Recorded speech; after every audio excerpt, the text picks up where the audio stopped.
हमने खड़ी थी, जिसे उन्होंने वर्षों पहले त्याग दिया था। एक अनजाने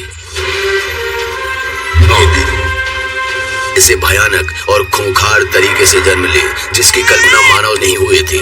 दर्द में तड़प रही थी और बहुत जल्द एक नवजात को कई प्रयासों के बाद भी जब बच्चा बाहर नहीं आया तो अपनी चल रही मांगने लगी। इससे पहले कि दक्षा मौत की गोद में हमेशा हमेशा तांत्रिक ने अपनी कमर से खंजर निकाला और दक्षा के पेट को चीरते हुए दूसरी जिंदगी को सांसें दे चुकी थी।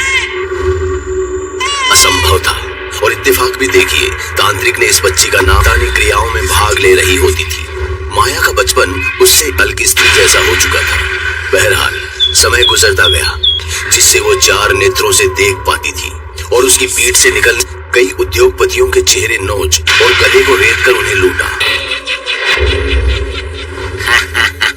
देख से मार दिया तो ये हवेली और इसमें रखी सारी माथा मट्ठन का पिछले 2 महीने से देख रहा हूँ।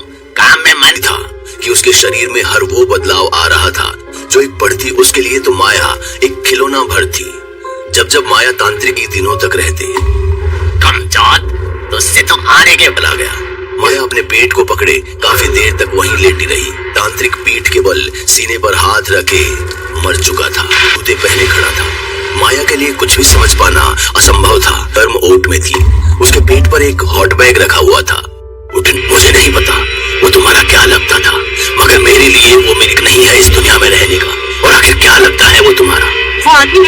वो मुझे मंजूर होगा और कुछ भी खाने का मन करे तो पति अनजान का उसके प्रति ममता जगाना और इस तरह ख्याल रखने के भाव ने उस व्यक्ति को अपना फैसला सुनाया तो उसने माया को गले लगाते हुए कहा, बेशक, क्यों नहीं। और आखिरकार 2 अधूरे लोगों को शिक्षा और ज्ञान दिया जिसकी उसे सख्त जरूरत थी। माया अक्सर मल्हार से पूछती कि क्या सच में ऐसी नागमणि है जो कितना ही हो तो अच्छा। देखते ही देखते 9 साल गुजर गए और मगर माया के लिए उसकी दुनिया सिर्फ उसके मल्हार बाबा के इर्द गिर्द पड़ा चांदी का गमला सब गायब था। और मल्हार बाबा के कमरे के एक घुटनों के बल बैठ रोने बिलखने लगी। मल्हार अपने बिजनेस जेवरात चोरी हो चुके थे। मल्हार के पितृ प्रेम जिसने दूसरी दुनिया में जा चुका था। माया का गुस्सा हर मर्यादा और सीमा को इससे मकड़ी के 4 पैर निकले और आंखें 2 से बढ़कर 4। शहर के चौक पर मुंह नचवाने 2 लोगों को इस कदर मारा कि कल की आग से दोनों के चेहरे ऐसे झुलसाए कि उनके अपने भी के घाट उतार चुकी थी। और आखिरकार अपने मल्हार बाबा को वो दोबारा ऐसे ही कुछ एक्सपेक्ट कर रही थी ना तुम।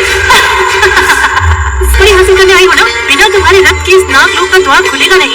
वगैरह लेने से पहले कुछ अच्छे कपड़े ले ले, थोड़ा फैशन सेंस सुधर जाएगा। बस कर अपने ऊपर। अन्य के सब्र का बांध टूट पड़ा और उसने अपने नागिन के रूप में और मकड़ियों के एक समूह में तब्दील हो गया जो उसकी गिरफ्त से छूटते ही अचानक से बुझ गई और चांद भी बादलों में छुप गया। इस गहरे सन्नाटे जिसके जवाब में उसने नागास्त्र का स्मरण किया और अंदाजे से निशाना जिसकी 4 आंखें थी अब अपने रूप में जमीन पर गिर अबका दिया। शिवान्या ने पीछे मुड़कर देखा तो पाया कि जो मरा था वो मर चुकी थी और उसकी बदहाली पर जोर जोर से हंस रहे थे। पहली बार वो आर पार उतार दिया। अब तुम्हारे रक्त से नागलोक का द्वार नागलोक के द्वार से कुछ दूर बहती नदी में मरने के लिए फेंक दिया। खुला आसमान और शीशे से साफ नीर के बहते झरने दिखा जिसकी चमक कोहरे को भी चीर कर बाहर आ रही थी। नदी में बहता दिखाई दिया। इससे पहले कि वो कुछ सोचता और समझता अपने मल्हार बाबा को जीवित कर पाएगी। आखिर क्यों इतने सालों बाद है? इन सभी सवालों के जवाब मिलेंगे अगले भाग में। तब तक कहानी अच्छी लगी हो तो लाइक, कमेंट और शेयर जरूर करें। साथ ही रेगुलर अपडेट के लिए